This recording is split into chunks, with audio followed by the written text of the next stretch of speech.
Hi friends, అవాజ్యం. ఈరోజు మనం ఈ వీడియోలో స్టాక్ మార్కెట్ బేసిక్ టెర్మినాలజీలో భాగంగా ఏటీఎం, ఓటీఎం, అదేవిధంగా ఐటీఎం గురించి మీకు ప్రాక్టికల్గా ఎగ్జాంపుల్ చెప్పే ప్రయత్నం చేస్తాను.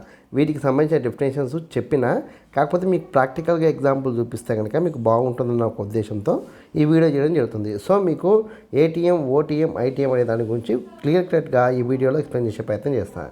ఇక్కడ చూడండి, మీకు ఇప్పుడు స్క్రీన్ మీద కనిపిస్తున్న యాప్ ఏదంటే మార్కెట్ పల్స్ అనే యాప్లో నేను మీకు ఎక్స్ప్లెయిన్ చేసే ప్రయత్నం చేస్తున్నా. మార్కెట్ పల్స్ అనే యాప్లో ఇది మీకు ఓపెన్ చేసి మీరు రిజిస్ట్రేషన్ చేసుకుంటే కనుక మీకు ఈ విధంగా ఉంటుంది. ఇది ఫ్రీగా వాడుకోవచ్చు, ఫ్రీ ట్రేడింగ్ యాప్. సో నేను ఇది బాగా వాడతా, అంటే నేను దాదాపు ఒక 5 years నుంచి ఇదే వాడుతున్నా. చాలామంది ట్రేడింగ్ వ్యూ కూడా వాడతారు. రెండిట్లో డేటా ఒకటే ఉంటుంది. కాకపోతే నేను మార్కెట్ పల్స్, ట్రేడింగ్ వ్యూ రెండు వాడతా. ఎక్కువ ఏది వాడతా అంటే మార్కెట్ పల్స్ వాడతా, ఎందుకంటే నేను దీనికి బాగా కనెక్ట్ అయిపోయినా. సో ఇప్పుడు నేను మీకు స్క్రీన్ మీద కనిపిస్తుంది కంప్లీట్గా మార్కెట్ పల్స్ యాప్. ఇక్కడ చూడండి, మాకు నిఫ్టీ 50, బ్యాంక్ నిఫ్టీ, దాంతోపాటు ఫిన్ నిఫ్టీ ఇట్లా ఉంటుంది. ఫిన్ నిఫ్టీకి ఇక సపరేట్గా వేరే కాలం ఉంది. ఇక మాకు నిఫ్టీ 50, బ్యాంక్ నిఫ్టీని బేస్ చేసుకొని మీకు ఏటీఎం, ఓటీఎం, దాంతోపాటు ఐటీఎం గురించి ఎక్స్ప్లెయిన్ చేసే ప్రయత్నం చేస్తాను. ఇక్కడ చూడండి, ఫస్ట్ నేను ఏం చేస్తున్నా అంటే ఇక్కడ మీకు నిఫ్టీ 50ని బేస్ చేసుకొని దీనికి సంబంధించిన కంటెంట్ మొత్తం చెప్పే ప్రయత్నం చేస్తాను. ఇక్కడ నిఫ్టీ 50ని బేస్ చేసుకొని చెప్పే ప్రయత్నం చేస్తాను. ఇక్కడ చూడండి, ఫస్ట్ మనం నిఫ్టీ 50ని ఓపెన్ చేసినాం. నిఫ్టీ 50ని ఓపెన్ చేసిన తర్వాత మనకి ఇక్కడ 2 ఆప్షన్లు కనిపిస్తాయి, ఫ్యూచర్స్ మరియు ఆప్షన్ అని. మనం ఆప్షన్ని బేస్ చేసుకొని చేస్తాం కాబట్టి ఇక్కడ నేను ఆప్షన్ అనే దాన్ని ప్రెస్ చేసే ప్రయత్నం చేస్తాను. ఇట్లా ఈ విధంగా మనం ఆప్షన్ని సెలెక్ట్ చేసుకున్న తర్వాత మనకి ఇక్కడ ఆప్షన్ చైన్ ఈ విధంగా కనిపిస్తుంది. మనకు ట్రేడింగ్ యాప్లో కనిపిస్తుంది, మార్కెట్ పల్స్లో కూడా ఈ విధంగానే కనిపిస్తుంది. ఇక్కడ చూడండి, మీకు సమ్ నెంబర్స్ అయితే ఇక్కడ మీకు డిస్ప్లే అవుతున్నాయి. ఇక్కడ చూడండి, మీకు ఇక్కడ కాల్, పుట్, బోత్ అని 2 ఆప్షన్లు ఉన్నాయి. ఇక్కడ మనకు కావాల్సిన ఆప్షన్ని మనం సెలెక్ట్ చేసుకోవచ్చు. నేను బోత్ అనేది పెట్టుకున్నా, ఎందుకంటే మీకు ఈజీగా అర్థం కావడానికి. ఇక్కడ చూడండి, మీకు ఇక్కడ లెఫ్ట్ సైడ్ ఉన్నాయి కాలు, ఇక్కడ రైట్ సైడ్ ఉన్నాయి పుట్టు. అంటే ఇక్కడ మీరు బాగా అర్థం చేసుకోండి.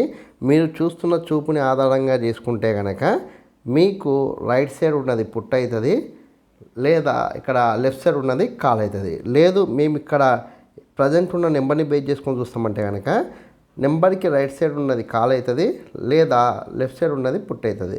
సో మీరు ఏ విధంగా అనుకోండి, ప్రాబ్లం ఏం లేదు. ఇక్కడ చూడండి, అయితే ఇక్కడ మీకు ఇది కాల్ ఆప్షను, ఇది పుట్ ఆప్షను, మీకు అర్థమైంది అనుకుంటా. దాని తర్వాత ఇక్కడ ఫస్ట్ ఏటీఎం అంటే ఏంటంటే ఏం లేదు, ప్రజెంట్ మార్కెట్ రన్ అవుతున్న నెంబర్ని మనం ఏటీఎం అంటాం. ఇక్కడ చూడండి, మార్కెట్ రన్ అవుతున్న నెంబర్ ఎంత అంటే 18,198 దగ్గర రన్ అవుతుంది.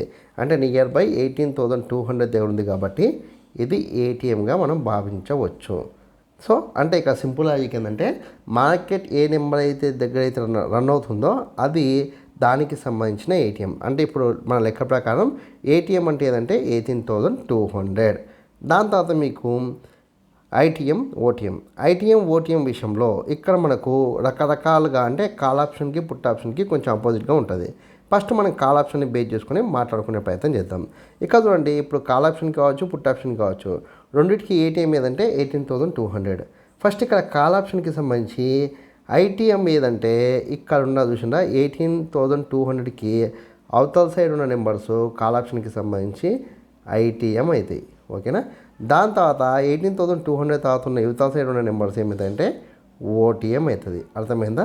దీనికి సింపుల్గా మీరు అపోజిట్ వర్షన్లో మాట్లాడుకుంటే 18,200కి అటు సైడ్ ఉన్న, అంటే అప్ సైడ్ ఉన్న, అంటే ఇంతకుముందు గడిచిపోయిన నెంబర్స్ ఏమవుతాయంటే పుట్ ఆప్షన్కి అవుట్ ద మనీ అయితే, ఇటు సైడ్ తర్వాత వచ్చిన నెంబర్స్ ఏమవుతాయంటే ఐటీఎం అవుతాయి. సో మీకు అర్థమైంది ఈ కాన్సెప్ట్ అని నేను భావిస్తున్నా. అంటే ఇక్కడ మీకు ఇంకా కొంచెం డీప్గా వెళ్తే కనుక ఐటీఎంకి సంబంధించి మనకు ఇక్కడ ఐటీఎంలో మనకి కాస్ట్ అనేది ఎక్కువ ఉంటుంది, దాంతోపాటు క్షీణత అనేది తక్కువ ఉంటుందని మాట్లాడుకుంటాం కదా. ఇక్కడ చూడండి, దాని అర్థం ఏంటంటే ఇక్కడ చూడండి, మార్కెట్ ప్రైస్ ప్రజెంట్ 18,200 దగ్గర నడుస్తుంది. కానీ ఇక్కడ మీరు కాల్ ఆప్షన్లో ఎంత నడుస్తుంది, 84 రూపీస్ నడుస్తుంది. కానీ ఇది ఐటీఎం కదా, అంటే ఇంద మనీ అయిపోయింది కదా, ఇంద మనీ నుంచి ఏటీఎం వస్తుంది. అంటే ఇక్కడ మీరు ఒకటి గుర్తుపెట్టుకోండి, కాల్ ఆప్షన్లో ఐటీఎం నుంచి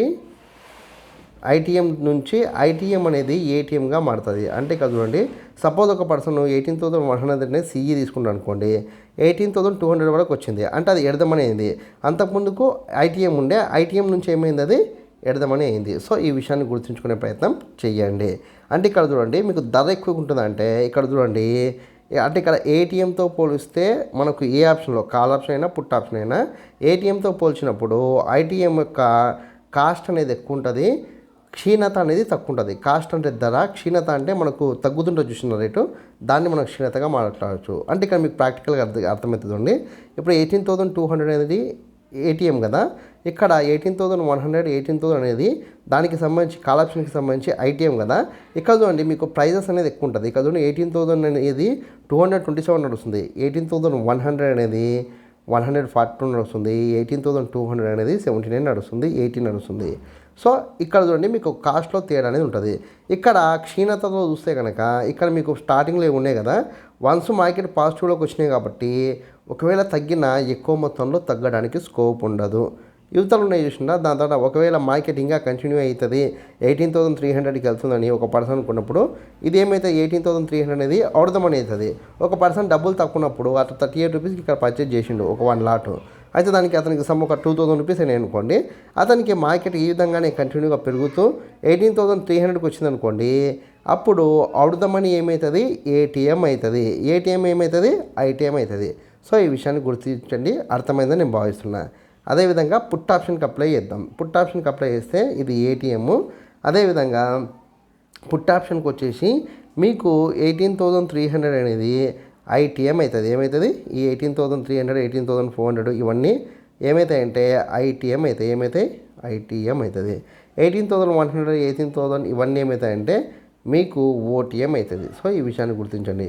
సేమ్ ఇంతకుముందు చెప్పినట్టే ఐటీఎంకి ఓటీఎంకి తేడా ఏంటంటే ఓటీఎంలో వచ్చేసి మీకు ధర తక్కువ ఉంటుంది, ఓటీఎంలో ధర తక్కువ దాంతోపాటు క్షీణత ఎక్కువ. ఓటీఎంలో ధర తక్కువ, మీకు ఇక్కడ చూడండి ధర అనేది తక్కువ ఉంటుంది, క్షీణత అనేది మీకు మామూలుగా ఎక్కువ ఉంటుంది. అంటే తొందర అది డికే అనేది క్లోజ్ అవుతుంటుంది. ఈ విషయాన్ని కొంచెం గుర్తుంచుకునే ప్రయత్నం అయితే చేయండి.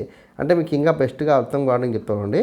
18,200 దగ్గర 72 రూపీస్ పీ నడుస్తుంది, 100 దగ్గర 36 18 అంటే మీకు తగ్గుతరంగా తగ్గుతూ వెళ్ళింది. సో ఎట్ ఏ టైం మీకు రేట్ తక్కువ ఉంటుంది, దానికి తోడుగా క్షీణత అంటే మీకు డికే అనేది తొందరగా కరిగిపోతుంది. అదేవిధంగా ఐటీఎంని చూస్తే మీకు ఏటీఎంతో పోలిస్తే ఐటీఎంలో ధర అనేది ఎక్కువ ఉంటుంది, క్షీణత అనేది తక్కువ ఉంటుంది. సో ఈ విషయాన్ని గుర్తించండి. సో నేను మీకు ఇక్కడ ఇచ్చిన సజెషన్ ఏంటంటే మీకు మార్కెట్ ఫ్రెష్గా ఓపెన్ అయిన రోజు అంటే ఎప్పుడు మీకు ఫ్రైడే రోజు, దాంతోపాటు మార్కెట్ క్లోజ్ అయ్యే రోజు ఎప్పుడంటే ఆప్షన్స్ మనకి ఎక్స్పైరీ అయితే కదా థర్స్డే, ఈ 2 డేస్ మటుకు మీరు ట్రేడ్ చేస్తే ఖచ్చితంగా ఏటీఎంలోనే ట్రేడ్ చేయండి. అవతల ట్రేడ్ చేస్తే మీరు బుక్ అయ్యే అవకాశం ఉంది. సో నేను ఇచ్చిన ఎక్స్ప్లెనేషన్ మీకు అర్థమైందని నేను భావిస్తున్నాను. ఈ వీడియో కనుక మీకు నచ్చినట్లయితే లైక్ చేయండి, కామెంట్ చేయండి, షేర్ చేయండి. ఛానల్ని మటుకు ఖచ్చితంగా సబ్స్క్రైబ్ చేసుకోండి. జై హింద్, వందే మాతరం.